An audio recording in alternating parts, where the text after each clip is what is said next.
Okay, good morning to all the members of the press. At this press conference, well, everybody is here. Nobody needs any introduction, yeah, to all of you. The topic we're touching on today, topik yang kita akan sentuh pagi ini adalah penyelewengan berkaitan dengan daftar undi yang telah dikenal pasti di kawasan Subang, satu. Dan yang kedua adalah isu berkaitan dengan pemindahan tempat undi untuk Tan Sri Khalid Ibrahim sebagai Menteri Besar Selangor, ya. Alright. There's a written statement being distributed. Yeah, fine. Now, I'm going to touch on Tan Sri Khalid's thing first, yeah. Right. This has already been responded to by Deputy Chair of the Election Commission, Wan Ahmad Wan Omar, and this was his response as quoted in Malaysia Kini. He said, quote unquote, he has not been moved, he's still registered at the same address, but the boundaries have been moved in accordance with the Elections Act 1958. I want to emphasize the words, but the boundaries have been moved in accordance with the Elections Act. What we are saying today is, Wan Ahmad, the Deputy Chair of the Election Commission, has just confessed to performing an illegal act. The question now is it simply incompetence on his part, or is this a deliberate cover-up of illegality, pretending that something which is illegal is actually not illegal? Yeah. Now, let me explain the law on this. Yeah. As far as we are concerned, the law is very clear.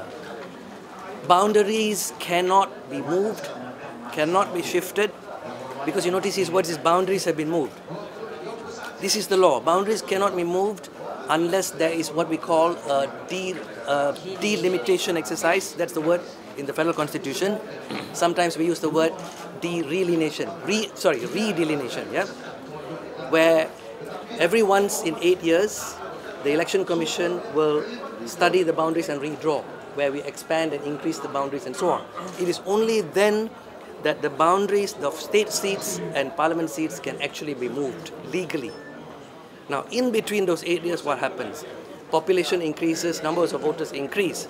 So what the law allows the election commission to do is within the state constituency, only the state constituency, you can shift a voter from one voting district to another voting district, or from one locality to another locality. You understand how it works. From parliament, you have state seats. Within the state seats, you are divided up into voting districts. And voting districts are divided up into localities. So that is the only movement that is allowed legally under the law. And this is confirmed by looking at Section 7 of the Elections Act, which apparently Wan Ahmad cited to support what he said. It does not support what he said. Reading it makes it clear that you can only adjust within the constituency. Okay? And best of all, he should look at his own website. The website of the Election Commission of the SPR has a section on redelineation, kesempadanan semula. And within that part of the website is a part called Belah Bahagi Daerah Mengundi. This is the process of the division of voters within the voting district, which is a sub-part of the state seat. Yeah? And this says very clearly, under the chapter called Prinsip Belah Bagi, further down, and I'll just read the paragraph. This very important paragraph. Sempadan bahagian pilihan raya. Urusan belah bagi daerah-daerah mengundi adalah ditumpukan dan terhad dalam satu bahagian pilihan raya negeri sahaja. It can only happen within the state seat. Oleh itu, urusan belah bagi daerah-daerah mengundi adalah tidak boleh sama sekali. And they actually put it in capitals.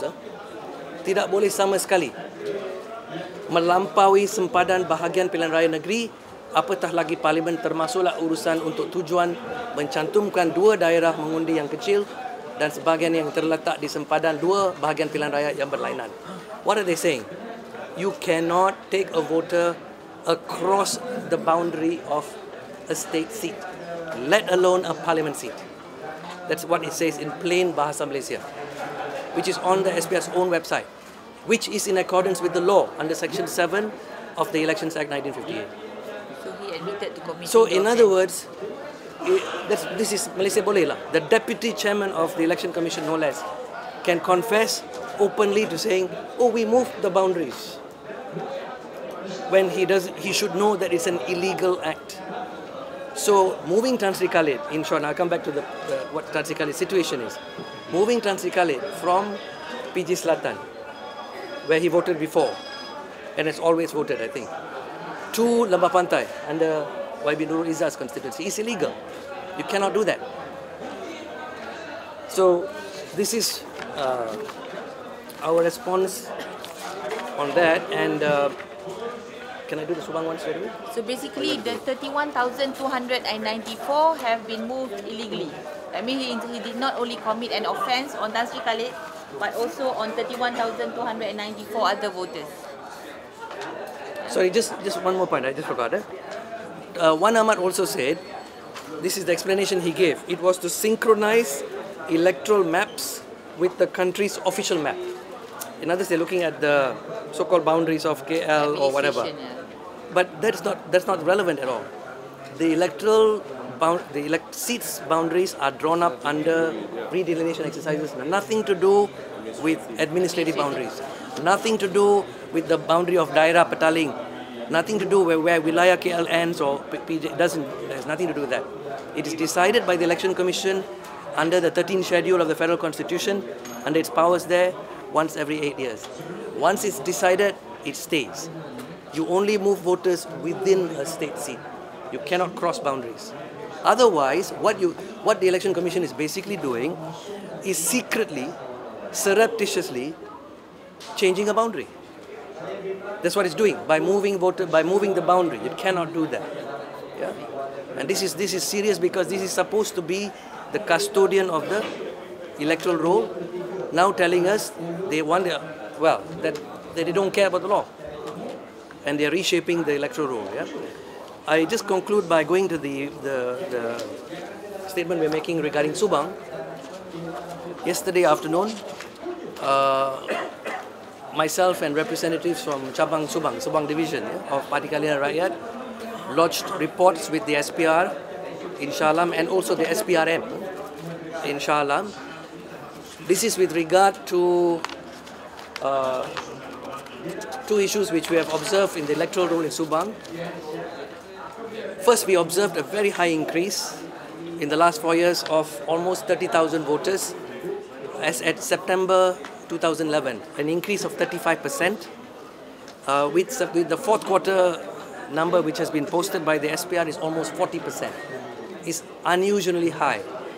But what we want to point out today is this, that the numbers, there is something highly suspicious about the numbers. I just explain it quickly. It's in the memo. In the 2008 elections, we had 84,414 in Subang.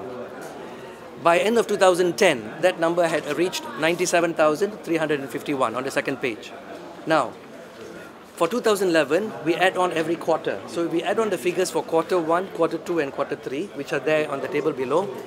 The number is supposed to be 110,614. This is based on the numbers that are posted up by the SPR. Every quarter, they post the numbers, the new voters. Of course, some are objected to, some are removed, but this is the maximum number. So when you add up all, you get 110,614. In other words, at the end of September 2011, the SPR cannot gazette a number more than that.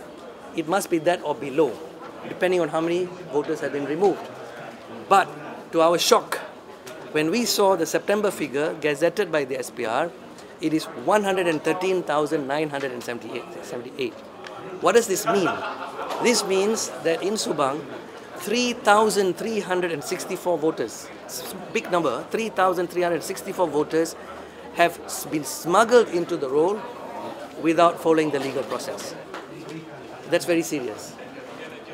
We don't know who they are, but we know that these numbers show that they are there. Because these are all based on the SPR's own figures.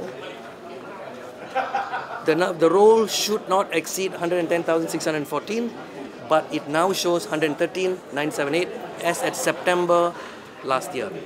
We don't know about the fourth quarter figures because the fourth quarter figures are not finalized yet.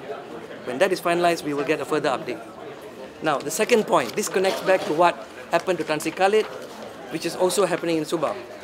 The next page, we have identified at least 208 voters who have been moved across constituency boundaries.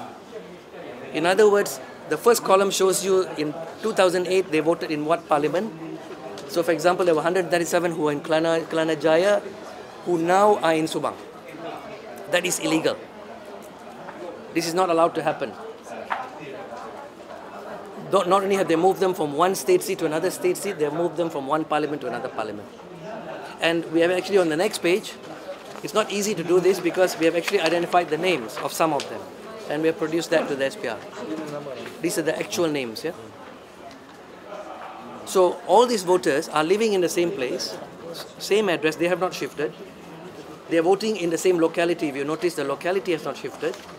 But what the SPR has done, it has illegally moved the locality from one seat to another seat, which is not allowed. This is what has happened to Tan Sri Khalid as well, and there's thousands of others, yeah? 31,000. 31,000. So, SPR is not allowed to do this. This is what we call secret manipulation of boundaries, which is not allowed under the law.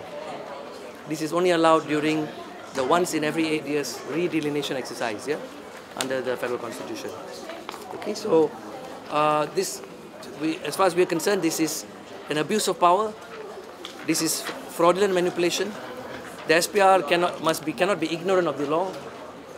That's why a complaint has been made yesterday afternoon to the SPRM to investigate and take action. And also, we gave the same document with the same facts to the SPR at the Selangor office, and have asked them to refer it to the Putrajaya office for investigation. Yeah? Okay, thank you. I just invite the rest to add on. Yang itu saya rasa cukup because we have raised this issue before. So just to confirm that 31,294, Wan Ahmad actually confirmed that he did an illegal act lah, under the law, using the law to do an illegal act. I would like to go back to my statement last week. If you remember berkenaan dengan pengundi pos yang berumur lebih pada 30 tahun, remember that those pengundi pos, kita dah discover the modus operandi. The modus operandi is that kuarter ketiga pamer masuk tentera polis. Okay. Kemudian suku keempat dapat nombor IC tentera. Suku pertama dia dah pindah alamat already. Dia dah ditukarkan, ya. Jadi I printed out this one. Dia tulis dekat sini daftar pemilih yang telah disahkan dan permohonan yang sedang diproses. Jenis permohonan ialah pendaftaran tukar alamat. But dia pamer as masuk tentera atau polis. Dia pamer in the third quarter. So the IC ni 581104105455 ni yang dipamerkan. These are the list yang I kata above 30. Born in the year 58. Pamer third quarter, potong nama, masuk polis. Kemudian dapat nombor polis already. Nombor polis tentera RF84563. There's a number already. And then masuk kat sini tukar alamat. Is tukar alamat. So in this quarter is tukar alamat already. Is polis tukar alamat. So these are the things, systematic things. This is not mistake. Ini bukan silap. Silap cannot be like this. This is something very very systematic because kalau silap dia tak akan bagi nombor IC tentera. They were assigned with IC tentera. This one tarikh lahir 57, tahun 57. Assigned with IC tentera. Again, pendaftaran tukar alamat. Ya, dipamerkan as tukar alamat dalam suku yang lain. Suku yang ketiga, dia kata masuk tentera. Suku yang ini dipamerkan as tukar alamat. Given IC nombor tentera. So this is... You cannot enter the tentera lepas 30 tahun lah. Cannot. Which I exposed last week. No, they were pengundi awam. until the third quarter last year. Kemudian dia dipamerkan, remember when I showed you the names, the names. Sebagai masuk polis. Masuk tentera, dipamerkan as masuk polis, masuk tentera. Tak ada IC number tentera. Kemudian diberi nombor IC tentera dan kemudian diletakkan pindah alamat from their old address to the new address as pindah alamat. So this is a very sophisticated, very sophisticated punya modus operandi. This is not apa orang kata error. This is not typo error. This is some effort. Kita trace only one quarter. I believe it is going on since 2008. Dia berjalan berterusan. Dan ini bukan mesti ada satu sindiket yang buat kerja begini untuk memberi undi tambahan kepada Barisan Nasional. Okay. So ini jelas penipuan. Tadi jelas penipuan dan banyak lagi penipuan-penipuan yang mereka buat.